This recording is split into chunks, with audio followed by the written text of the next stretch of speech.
सनातन के 13 अखाड़ों में से एक आनंद अखाड़ा, जिसकी पहचान इसके तपस्वी, तांत्रिक और उनकी कठोर साधना है।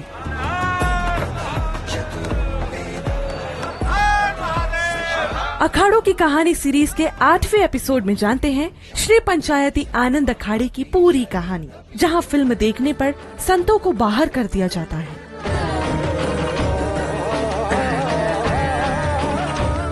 दशनामी परंपरा के अखाड़ों में आनंद अखाड़ा जूना और निरंजनी के बाद सबसे समृद्ध माना जाता है। इस अखाड़े में भी 52 मणि है और इसे निरंजनी अखाड़े का छोटा भाई भी माना जाता है। स्नानी हमारा दोनों का एक साथ में होता है। हमारे भोजन भंडारे बाकी संन्यास विधि दोनों की एक साथ में होती है, इसलिए इनको दोनों को भाई भाई कहा जाता है। तंत्र साधना, वैराग्य और शैव परंपरा का प्रचार प्रसार अखाड़े का उद्देश्य है। हमारे मुख्य पुजारी है, वो बड़े विधि विधान से पूजा करते हैं, तांत्रिक योग से पूजा करते हैं। वो उन्हीं को अधिकार होता है, वो पूजा करने का सबको नहीं होता है।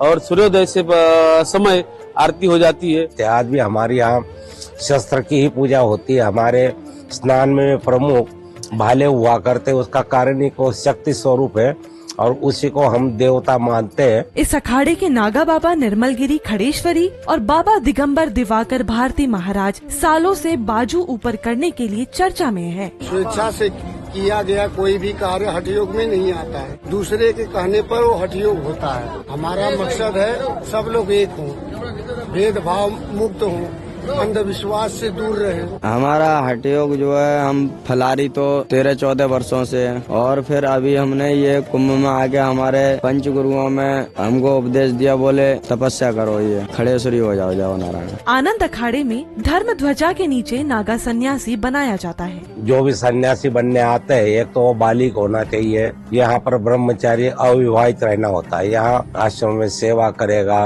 कुंभ के अवसर पर उसका सन्यास विधि यहाँ होता है। फिर उसको अखाड़े की कुछ जिम्मेवारियां दी जाती है। चाहे इसे आनंद अखाड़ा कहो या तपोनिधि अखाड़ा, दोनों ही एक है। मांस मदिरा नहीं, किसी स्त्री के साथ रहना ये बिल्कुल वर्जित है। हमारे यहाँ जो पंच होता है और जो सीनियर लोग होते हैं, उनकी एक कमेटी बैठती है। यदि कोई अखाड़े के खिलाफ और समाज के खिलाफ, धर्म के खिलाफ कोई कृत्य करता है तो उसका निष्कासन किया जाता है और वह सर्वोपरि निर्णय होता है। इस अखाड़े के इष्ट देवता सूर्य हैं। इसका केंद्रीय मुख्यालय वाराणसी में है। ज्यादातर नागा संत त्र्यंबकेश्वर से जुड़े होते हैं। संन्यास लेने पर विजया होम संस्कार यानी 3 पीढ़ियों का श्राद्ध करना पड़ता है और शिखा सूत्र काटनी होती है। आनंद अखाड़े के आचार्य महामंडलेश्वर स्वामी बालकानंद गिरी हैं। मनीषा भल्ला, दैनिक भास्कर, प्रयागराज, यूपी।